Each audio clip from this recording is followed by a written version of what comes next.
On va maintenant aborder une nouvelle thématique. Il s'agit de l'international. Et on va accueillir d'ailleurs Morgane Hélène qui est avec nous. Bonsoir Morgane.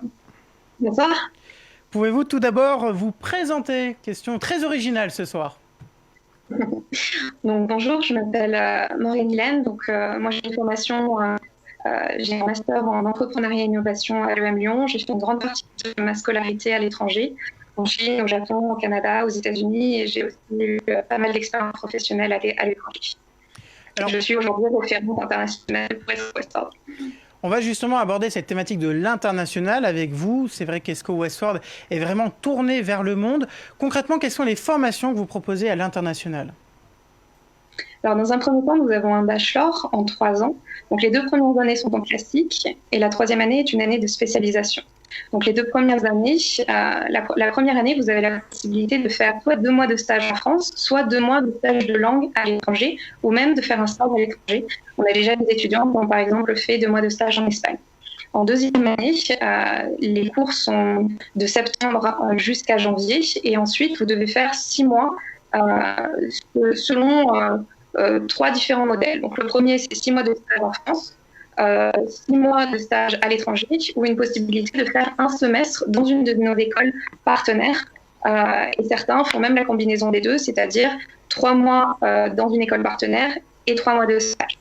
Nous avons proposé d'ouvrir à la rentrée 2020 un bachelor en commerce international où ce sera la même système que le bachelor 2, c'est-à-dire 6 mois de cours de septembre jusqu'à janvier. Et ensuite, on demande aux étudiants d'effectuer 6 mois de stage à l'étranger, qui peuvent être soit 6 mois intégral dans la même entreprise ou 2 mois, 2 mois et des missions divisées en plusieurs missions.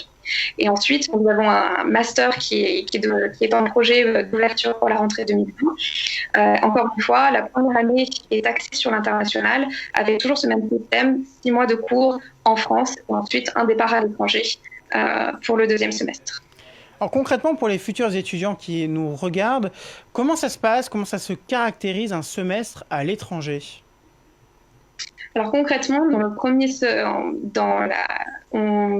premier semestre, on va faire tous les papiers au niveau visa, dossier de candidature, traduction des différents bulletins de notes. Et ensuite, je vais les accompagner, que ce soit même pour billets d'avion, le logement.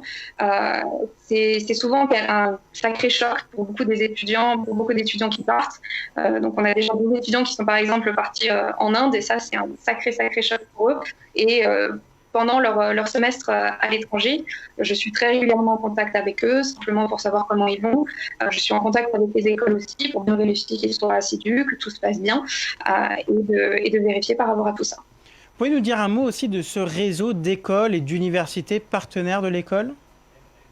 Alors, on a 2 types de partenariats différents. Donc, on a des écoles de commerce qui enseignent des cours marketing, finance, RH en anglais avec des natifs, avec des anglophones. Et ensuite, on a un deuxième type de partenaires qui sont des écoles de langue.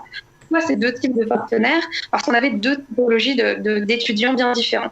On a un étudiant qui peut être très très à l'aise en anglais et qui n'a pas de souci de suivre des cours en langue anglaise. Et ensuite, on a des étudiants qui ont un petit peu plus de mal avec la langue anglaise pendant leur parcours scolaire et qui se disent je ne veux pas forcément me lancer tout de suite dans une école de langue.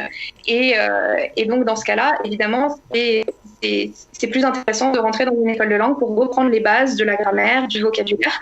On a différents types de partenaires. Donc, aux États-Unis, on en a 3. Une école de commerce et 2 écoles de langue à New York, San Francisco, Los Angeles. Ensuite, on a l'Angleterre, 2 écoles de langue à Portsmouth et à Londres. En Irlande, nous avons 3 partenaires, 2 à Dublin, une école de commerce, Dublin Business School, une école de langue, et à Galway, une école de langue aussi. Et ensuite, nous avons une école de commerce partenaire en Inde et 2 écoles de commerce partenaires en Espagne. En Espagne, c'est un petit peu spécial parce que les cours sont en anglais. Et ils ont la possibilité de prendre des cours d'espagnol à côté, en plus de leurs cours anglais. Donc ça permet de s'améliorer dans les 2 langues, que ce soit en anglais ou en espagnol. Et est-ce que vous allez aussi jusqu'au bout, on va dire, de cette ouverture à l'international en accueillant vous-même des étudiants étrangers? Alors aujourd'hui, nous ne faisons pas de système d'échange entre nos écoles partenaires et nous. C'est aujourd'hui pas forcément, ce n'est pas le cas. Par contre, nous avons un petit pourcentage de nos étudiants qui viennent de l'étranger.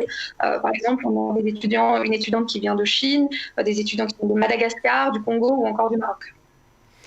Et vous avez aussi naturellement, pour ces étudiants qui suivent des parcours à l'étranger, la poursuite de suivre une carrière directement à l'étranger. Bien sûr.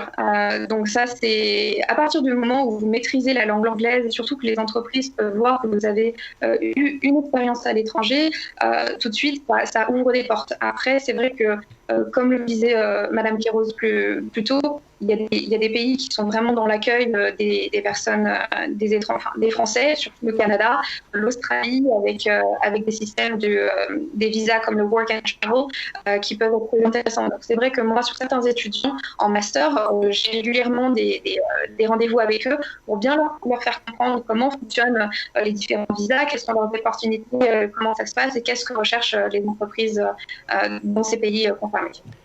Merci beaucoup Morgane Hillène. Donc on rappelle que vous êtes la référente internationale au sein d'ESCO Westford.